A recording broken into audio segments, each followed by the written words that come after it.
कल जो हमने लास्ट चैप्टर आपको पढ़ाया था अंतिम, हमारी चल रही थी हेल्पिंग वर्ब। वहां से आगे आज आपको शुरुआत करेंगे। एक बार आगे बढ़ने से पहले कल जो चैप्टर हमने पढ़ा था उसको एक बार रिवाइज कर देते हैं। कल हमने क्या पढ़ा था? कल हमने शुरुआत की थी वर्ब से। तो सबसे पहले हमने पढ़ा कि वर्ब हमारी दो प्रकार की होती हैं, हेल्पिंग वर्ब और मेन वर्ब। वर्ब दो प्रकार की होती हैं, हेल्पिंग वर्ब और मेन वर्ब। सबसे पहले हमने हेल्पिंग वर्ब को देखा। हेल्पिंग वर्ब जो साइक्लिया होती है वो भी दो प्रकार की होती हैं। पहली प्रकार की जो साइक्लिया होती हैं वो होती है प्राइमरी ऑक्सिलरी वर्ब, यानी कि प्राथमिक सहायक क्रिया। प्राथमिक सहायक क्रियाएं जो होती हैं उनकी संख्या 11 होती है, लेकिन मुख्य रूप से 3 प्रकार की होती हैं, जो मैंने आपको बताया। डू, बी, है। डू की 3 होती हैं, डू, डज और डिड। इसी प्रकार से बी की 5 होती हैं, इज, आर, एम और वाज, वर। और तीसरी जो आती है हैव की भी 3 होती हैं, हैज, हैव, हैड। इस तरह से प्राथमिक सहायक क्रियाओं की जो कुल संख्या होती है वो 11 होती है। दूसरे प्रकार की जो सहायक क्रिया होती है वो होती है आपकी मॉडल ऑक्सिलरी वर्ब, यानी कि मनोभाव प्रदर्शित सहायक क्रिया। ये जो सहायक क्रियाएं होती हैं वो 13 होती हैं, जिनको हम मॉडल्स भी कहते हैं। Can, could, may, might, must, will, would, shall, should, need not और टू, डियर नॉट और यूज टू। इस तरह से इनकी कुल संख्या 13 होती है। तो इस तरह से आपने कल सहायक क्रियाओं को पढ़ा। अब वहां से आगे जो उसका दूसरा पॉइंट आता है वर्ब का, पहला हेल्पिंग वर्ब हो गया, दूसरा जो पॉइंट आता है नंबर 2 वो आता है मेन वर्ब। तो हम कल से आगे पढ़ेंगे अब मेन वर्ब। मैं यहाँ पे इसको लिख रहा हूं, मेन वर्ब, जिसको हिंदी में हम मुख्य क्रिया कहते हैं।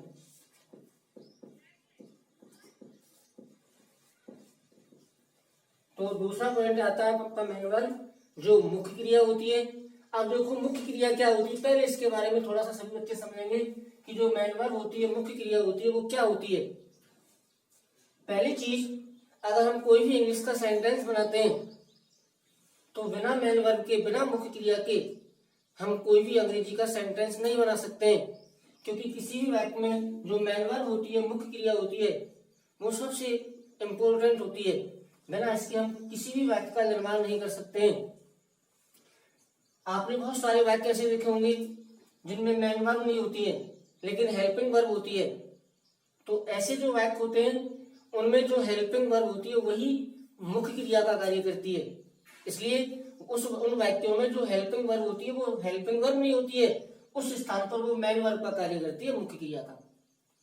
तो इस तरह से ध्यान रखना है कि हम बिना मेन वर्ब के किसी भी वाक्य का निर्माण नहीं कर सकते हैं। अब मेन वर्ब होती क्या है, इसकी परिभाषा क्या है? जो मेन वर्ब होती है, मुख्य क्रिया होती है, इसकी डेफिनेशन क्या है, परिभाषा क्या होती है? तो इसकी परिभाषा होती है, देखो पहले से थोड़ा सा मैं आपको बताता हूं कि ये जो मेन वर्ब होती है, किसी वाक्य में इसका महत्वपूर्ण स्थान होता है, क्योंकि इसके बिना कोई भी कार्य नहीं किया जा सकता है। ये कार्य को करने वाली होती है, ध्यान रखना। जो मेन वर्ब होती है वो किसी भी कार्य को करने वाली होती है। अतः उसके आधार से हम इसकी परिभाषा निकाल सकते हैं क्या, कि वे शब्द जिनके द्वारा किसी कार्य का होना या करना पाया जाता है, वे शब्द जिनके द्वारा किसी कार्य का करना या होना पाया जाता है, उन्हें क्या कहते हैं, मुख्य क्रिया कहते हैं। तो यहां पे इसको मैं लिख रहा हूं, वे शब्द जिनके द्वारा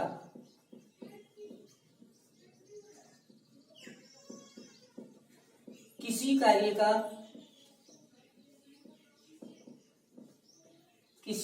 का करना या होना पाया जाता है।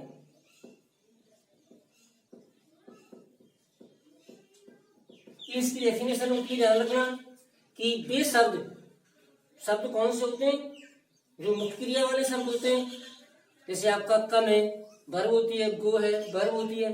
तो वे शब्द जिनके द्वारा किसी कार्य का करना या होना पाया जाता है उन्हें हम क्या कहते हैं, मुख्य क्रिया कहते हैं। तो इस तरह से ये इसकी डेफिनेशन होती है। अब ये जो मेन वर्ब होती है ये कितने प्रकार की होती है, तो यहाँ पे हम इसको नेक्स्ट आगे अगले पॉइंट में लिखेंगे। मेन वर्ब मुख्य रूप से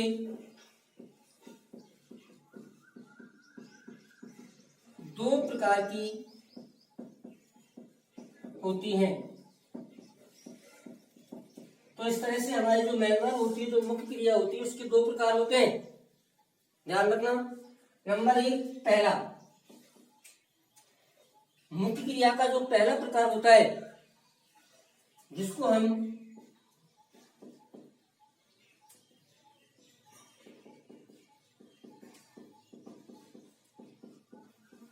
फिनिटिव वर्ब, मेन वर्ब जो दो प्रकार की होती है उसका पहला प्रकार होता है फिनिटिव वर्ब, जिसे हम हिंदी में सकर्मक क्रिया कहते हैं। फिनिटिव वर्ब जिसको हम सकर्मक क्रिया कहते हैं। और दूसरा जो इसका प्रकार होता है, नेक्स्ट दूसरा प्रकार ये होता है इसका इनफिनिटिव या नॉन फिनिटिव। दोनों में से हम कुछ भी कह सकते हैं, इनफिनिटिव भी कह सकते हैं या इसको नॉन फिनिटिव भी कह सकते हैं, और इसको हम हिंदी में कहते हैं अकर्मक क्रिया।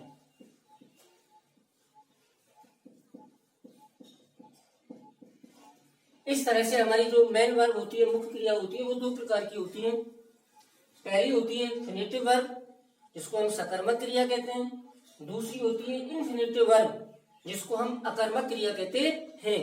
अब देखिए फिनिटिव वर्ब क्या होती है और इनफिनिटिव वर्ब क्या होती है, मैं आपको सीधे शब्दों में बता रहा हूं कि जो फिनिटिव वर्ब होती है जिसको हम सकर्मक क्रिया कहते हैं, इसकी एज ए डेफिनेशन के रूप में, एक परिभाषा के रूप में आपको बता रहा हूं कि फिनिटिव वर्ब क्या होती हैं, कि ऐसे वाक्य जिनमें केवल एक ही क्रिया का प्रयोग किया जाता है। ध्यान रखना कि ऐसे वाक्य जिन वाक्यों में केवल एक ही क्रिया का प्रयोग किया जाता है उन्हें हम फिनिटिव वर्ब या सकर्मक क्रिया वाले वाक्य कहते हैं। क्योंकि जो सकर्मक क्रिया वाले वाक्य होते हैं, जो फिनिटिव वर्ब वाले वाक्य होते हैं, उनमें कभी भी दो या दो से ज्यादा क्रियाओं का प्रयोग नहीं होता है, केवल एक ही क्रिया का प्रयोग होता है। जैसे मैं एक आपको एग्जांपल दे रहा हूं नीचे, जैसे हमने लिखा सी सिंग्स ए सॉन्ग, ये वाक्य लिखा हुआ है आपके सामने। तो एक बार पुनः मैं उसको रिवाइज करके बता रहा हूं कि ऐसे वाक्य जिनमें केवल एक ही क्रिया का प्रयोग किया जाता है वो होते हैं हमारे सकर्मक क्रियाओं वाले वाक्य। क्योंकि जो सकर्मक क्रियाओं वाले वाक्य होते हैं उसमें कभी भी दो क्रिया नहीं आती है, ध्यान रखना। अब सी आपका सब्जेक्ट हो गया, सॉन्ग आपका ऑब्जेक्ट हो गया, और सिंग आपकी होगी क्या, क्रिया वर्ब। अब इसमें केवल एक ही क्रिया है, सिंग। तो ध्यान रखना है जिनमें केवल एक ही क्रिया आती है उन वाक्यों को हम सकर्मक क्रियाओं वाले वाक्य कहते हैं। इसी तरह से अब आपकी आती है दूसरी इनफिनिटिव वर्ब, अकर्मक क्रिया। इसमें केवल एक ही क्रिया का प्रयोग होता है, ये जस्ट इसका अपोजिट है, उल्टा है। यानी कि ऐसे वाक्य जिनमें दो या दो से अधिक क्रियाओं का प्रयोग होता है, ऐसे वाक्यों को हम अकर्मक क्रियाओं वाले वाक्य कहते हैं। जिसमें केवल एक ही क्रिया आती है, सकर्मक। जिसमें दो या दो से ज्यादा क्रियाएं आती हैं, अकर्मक। जैसे एग्जाम्पल, इसी एग्जाम्पल को लिखते हैं तो she wants to sing a song. हालांकि अगर वाक्य के आधार से देखें, हम ध्यान रखना अंडरस्टैंड कि अगर वाक्य के आधार से देखें तो इसमें एक ही क्रिया है लेकिन डबल क्रिया है। देखो बता रहा हूं मैं आपको, एक तो हो गई इसमें वांस और एक हो गई सिंग। दो क्रियाएं हो गई आपकी, एक हो गई वांस और एक हो गई सिंग। अब इसमें थोड़ा सा अंतर है क्या, ये जो सब्जेक्ट के तुरंत बाद जो क्रिया दी हुई है आपके वाक्य में वांस, ये तो एक्चुअली रूप से वर्ब होती है, क्रिया होती है। लेकिन जो दूसरी इसमें वर्ब दी हुई है और दूसरी वर्ब है इसमें सिंग। अगर वाक्य के आधार से देखा जाए, ग्रामेटिकल के आधार से देखा जाए तो इसको हम क्रिया भी नहीं कह सकते क्योंकि ये नॉन फेनेटिव वर्ब है। अब नॉन फेनेटिव वर्ब कैसे हुआ, क्योंकि इससे पहले टू लगा हुआ है और टू होता है आपका नॉन इनफिनिटिव या नॉन फेनेटिव होता है टू। क्योंकि अगर हम किसी भी क्रिया से पहले टू का प्रयोग करते हैं, कोई भी ऐसी क्रिया जिससे पहले हमने टू का प्रयोग किया, तो जिन क्रियाओं से पहले हम टू का प्रयोग करते हैं फिर वो क्रिया जो होती है वो क्रिया नहीं रह जाती है, वो क्रिया से संज्ञा बन जाती है, नाउन बन जाती है। ध्यान रखना कि यदि हम किसी भी क्रिया से पहले टू का प्रयोग करते हैं तो फिर वो जो क्रिया होती है क्रिया से नाउन बन जाती है, संज्ञा बन जाती है। क्यों? क्योंकि कभी भी किसी वाक्य में लगातार दो क्रियाओं का एक साथ प्रयोग हम नहीं कर सकते हैं। जैसे पहली वर्ब उसके तुरंत बाद दूसरी वर्ब कभी नहीं आती किसी भी वाक्य में। अगर एक क्रिया के बाद, मान लीजिए किसी वाक्य में लगातार दो क्रियाएं आ रही हैं और हम दोनों क्रियाओं का प्रयोग करना चाहते हैं, तो पहली क्रिया के बाद जब दूसरी क्रिया का प्रयोग करते हैं तो दूसरी क्रिया से पहले हमें टू लगाना होता है और फिर जब जैसे ही हम दूसरी क्रिया से पहले टू का प्रयोग करते हैं तो वो क्रिया से फिर संज्ञा बन जाती है। तो इस तरह से ध्यान रखना है प्रत्येक बच्चे को कि क्रिया दो प्रकार की होती है, इन्फिनेटिव वर्ब सकर्मक क्रिया, इन्फिनेटिव वर्ब अकर्मक क्रिया। दोनों के मैंने एग्जाम्पल आपको बताए कि ऐसे वाक्य जिनमें केवल एक ही क्रिया का प्रयोग होता है वो आपकी सकर्मक क्रिया वाले वाक्य होते हैं। वे वाक्य जिनमें दो या दो से ज्यादा क्रियाओं का प्रयोग होता है वो होती है इन्फिनेटिव वर्ब। इनको हम दूसरे आधार से टू फिनिटिव वर्ब वाले वाक्य भी कहते हैं। तो इस तरह से आपकी ये मेन वर्ब होती है। तो सभी बच्चे अपनी कॉपी निकाल करके इसको नोट कर लेंगे 1 मिनट के अंदर। फिर नेक्स्ट अगला टॉपिक आपको बताया जाएगा।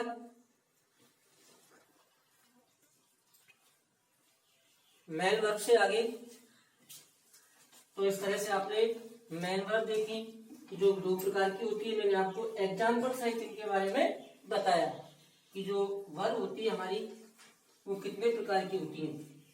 अब नेक्स्ट इससे आगे एक चीज सभी को ध्यान रखनी है कि हमारा जो सिलेबस है हम उस सिलेबस पर बढ़ने वाले हैं धीरे धीरे, लेकिन उससे पहले थोड़ा सा इनके बारे में ये इनको भी जानना जरूरी है क्योंकि नेक्स्ट हम जब कोई भी ग्रामर का टॉपिक पढ़ेंगे तो इसमें इनकी आवश्यकता होती है। अब नेक्स्ट इससे आगे जब हम बढ़ेंगे तो वर्ब हमारा यहाँ पे कंप्लीट हुआ। अब हमने जो अंतिम पॉइंट आपका मेन वर्ब पढ़ा, थोड़ा सा मेन वर्ब को हम विस्तार से देखेंगे यहाँ पे।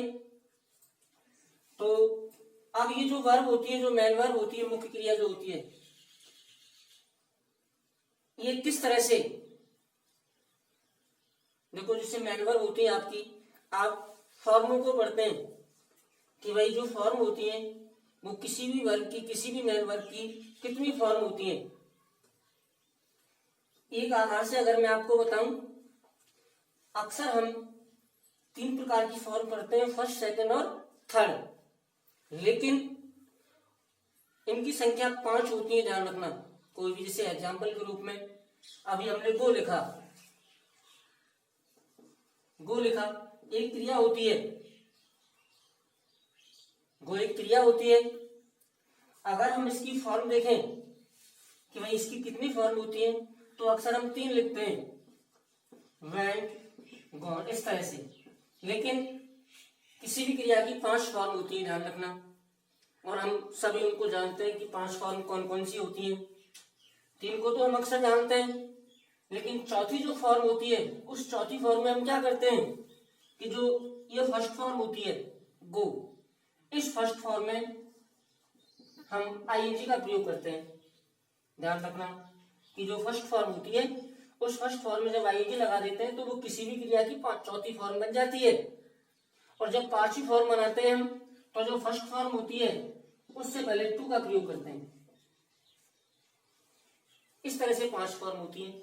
और जो क्रिया की फर्स्ट फॉर्म होती है ना, वो क्रिया की जो फर्स्ट फॉर्म होती है वो 5वीं फॉर्म तक पहुंचते पहुंचते यहां तक फर्स्ट, सेकंड, थर्ड, फोर्थ और फिफ्थ 5वीं फॉर्म तक पहुंचते पहुंचते वो जो फर्स्ट फॉर्म होती है, जो क्रिया होती है, मेन वर्ब होती है, वो फिर यहाँ पे क्रिया नहीं होती है, यहाँ पे ये संज्ञा नाउन बन जाती है। क्योंकि इससे पहले हमने किसका प्रयोग किया, यहाँ पे टू का प्रयोग किया, इसलिए वो अंतिम फॉर्म जो होती है वो किसी भी क्रिया की संज्ञा होती है। तो इस तरह से 5 फॉर्म होती है। अब थोड़ा सा हम ये देखेंगे इसमें कि किस तरह से जो कुछ इसके रूल्स दे रखे हैं, कुछ नियम्स दे रखे हैं कि किस तरह से हम कोई भी जो वर्ब होती है, क्रिया होती है, उसकी फॉर्म का निर्माण किस तरह से करते हैं, किस तरह से उसकी सेकंड और किस तरह से उसकी थर्ड फॉर्म बनाई जाती है। तो थोड़ा सा उस पर हम सही दृष्टि से उनको देखेंगे एक बार। तो यहाँ पे सबसे पहले एक हम शीर्षक के रूप में एक पंक्ति लिखेंगे,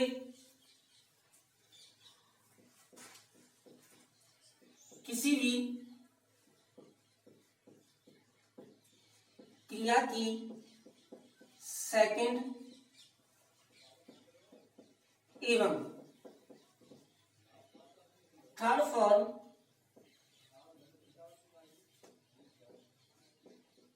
निम्न प्रकार से बनाई जा सकती हैं। इसमें आपके रूल्स आएंगे कि किस तरह से हम जो हमारी जो फर्स्ट फॉर्म होती है उससे हम सेकंड फॉर्म और थर्ड फॉर्म किस तरह से बना सकते हैं। इसके कुछ रूल्स हमें फॉलो करने पड़ेंगे। तो अब हम यहाँ पे सेकंड और थर्ड फॉर्म बनाएंगे फर्स्ट फॉर्म से। फर्स्ट फॉर्म तो ऑलरेडी दी हुई होती है, लेकिन उस फर्स्ट फॉर्म से कैसे सेकंड और थर्ड बनाते हैं उसके कुछ रूल्स होते हैं, तो उनको हम बारी बारी से यहाँ पे देखेंगे। तो आपका सबसे पहले आता है रूल नंबर 1। अब ध्यान रखना इसमें क्या करने जा रहे हैं हम कि जो क्रियाएं होती है हमारी, वो क्रियाएं किस तरह से बनाई जाती हैं। उनके नियम होते हैं कि जो फर्स्ट फॉर्म होती है उसकी सेकंड फॉर्म कैसे बनाई जाती है और उसकी थर्ड फॉर्म कैसे बनाई जाती है। तो इसमें सबसे पहले हमारा रूल नंबर 1 आता है पहला। अब पहले थोड़ा सा मैं उसको नॉर्मली बेस से आपको बोल करके बताता हूं जनरली रूप से किस तरह से पहला जो रूल है वो होता है। अगर मान लीजिए कोई भी क्रिया ऐसी हो, कोई भी ऐसी क्रिया दी हुई हो जिसके अंत में बाई दिया हुआ है, अगर मान लीजिए कोई भी क्रिया ऐसी हो जिस क्रिया के अंत में बाई दिया हुआ है और यदि उस बाई से पहले, मैंने आपको बताया कि कोई भी क्रिया ऐसी आ जाए जिसके अंत में बाई दिया हुआ है और बाई से पहले कोई भी व्यंजन दिया हुआ है, जैसे कि हमने लिखा मैरी, MARRY, मैरी लिखा, तो इस मैरी के अंत में बाई दिया हुआ है और बाई से पहले आर व्यंजन दिया हुआ है। उसी तरह से हमारा नियम भी कहता है कि यदि ऐसी कोई भी क्रिया जिसके अंत में बाई हो और उस बाई से पहले कोई भी व्यंजन हो, तो ऐसी क्रियाओं की जब हम सेकंड और थर्ड फॉर्म बनाते हैं तो क्या करते हैं कि जो अंत में जो वाई होती है, ध्यान रखना, अंत में जो वाई होती है उस वाई को हटा देते हैं और जहां से उस वाई को हटाते हैं उसी स्थान पर IED का प्रयोग करते हैं। एक बार पुनः सुन लीजिए कि ऐसी कोई भी क्रिया जिसके अंत में वाई हो और वाई से पहले कोई भी व्यंजन हो, तो जब ऐसी क्रियाओं की हम सेकंड और थर्ड फॉर्म बनाते हैं क्योंकि सेकंड और थर्ड फॉर्म दोनों एक जैसी होती हैं ऐसी क्रियाओं की। तो कैसे बनाते हैं कि अंत में जो वाई होती है उस वाई को हटा देते हैं और जहां से जिस स्थान पर से हमने वाई को हटाया उसी स्थान पर आईईडी का प्रयोग करते हैं। इस तरह से इसकी सेकंड फॉर्म मैरिड बनी और यही इसकी थर्ड फॉर्म हो जाएंगी। तो ये आपका पहला रूल्स है कि किस तरह से हम इसकी फॉर्म बनाते हैं। तो मैं यहाँ पे इसको थोड़ा सा नोट कर रहा हूं, लिख रहा हूं। यदि किसी क्रिया के अंत में वाई, यदि किसी क्रिया के अंत में वाई दिया हुआ है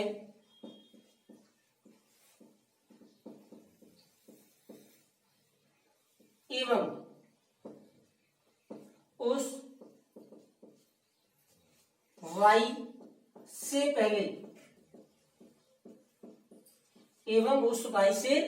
पहले कोई भी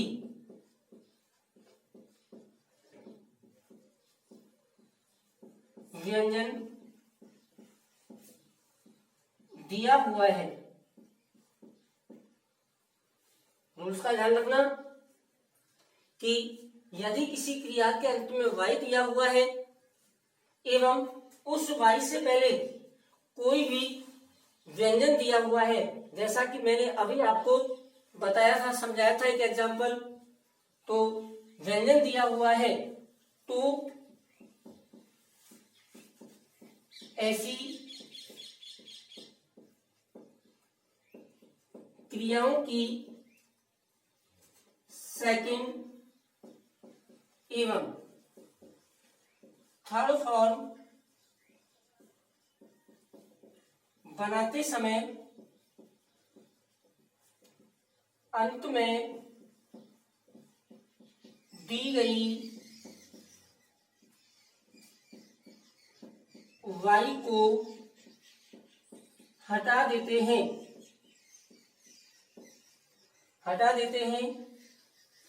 तथा उसके स्थान पर